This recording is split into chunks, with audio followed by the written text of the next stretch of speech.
Assalamualaikum warahmatullahi wabarakatuh.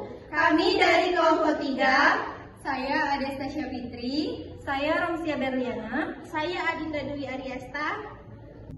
Baiklah, di sini saya akan menjelaskan tentang rotasi bumi dan revolusi bumi. Yang pertama, rotasi bumi. Rotasi bumi adalah perputaran bumi pada porosnya atau sumbunya.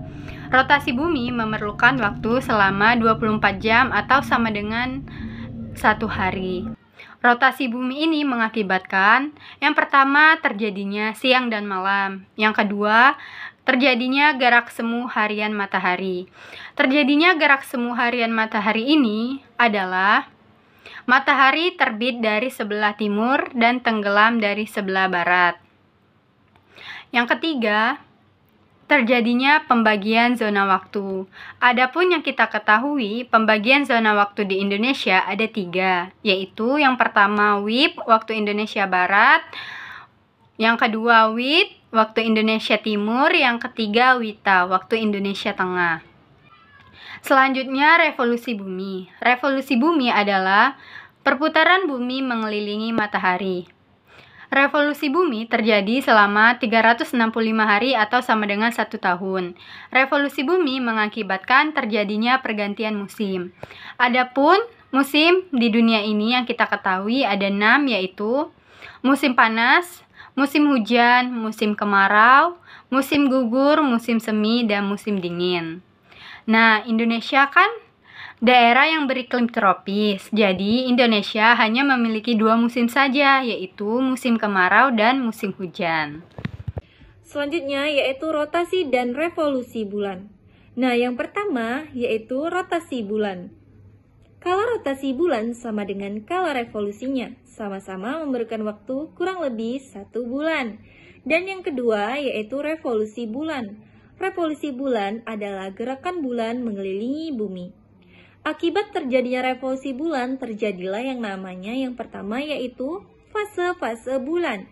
Nah, fase bulan adalah perbedaan bentuk permukaan bulan yang terlihat dari bumi. Nah, perhatikan gambar di samping ini.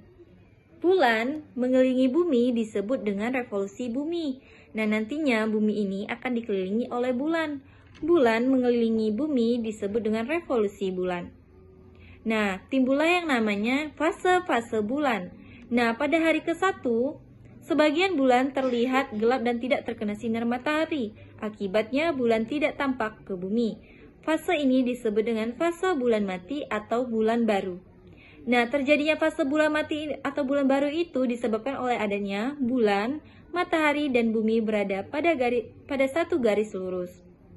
Nah, selanjutnya pada hari ke-4, bulan tampak terlihat halus dan melengkung seperti bulan sabit. Fase ini disebut dengan fase bulan sabit awal. Nah, selanjutnya pada hari ke-8, bulan tampak seperti setengah lingkaran. Fase ini disebut dengan fase kuartil awal atau separuh. Nah, selanjutnya pada hari ke-11, bulan tampak seperti cakram. Fase ini disebut dengan fase 3/4 atau cembung. Nah, selanjutnya pada hari ke-14, bulan nampak seperti lingkaran penuh. Fase ini disebut dengan fase bulan purnama. Nah, fase bulan purnama ini terjadinya ketika bulan, matahari, dan bumi berada pada satu garis lurus. Selanjutnya, pada hari ke-21, bulan tampak kembali seperti cakram. Fase ini disebut dengan fase 3/4 atau cembung. Selanjutnya, pada hari ke-21, bulan tampak seperti setengah lingkaran. Fase ini disebut dengan fase kuartil akhir atau separuh.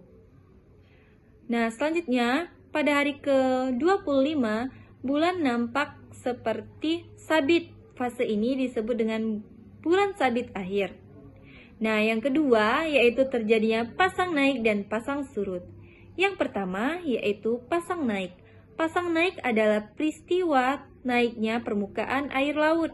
Yang kedua yaitu pasang surut. Nah, pasang surut adalah peristiwa turunnya permukaan air laut. Dan yang ketiga yaitu gerhana, terjadinya gerhana. Nah, yang pertama itu terbagi menjadi 2. Yang pertama yaitu gerhana bulan, dan yang kedua yaitu gerhana matahari. Nah, gerhana ini akan dibacakan oleh teman saya. Gerhana matahari dan gerhana bulan. Gerhana matahari adalah ketika posisi matahari bulan dalam satu garis lurus.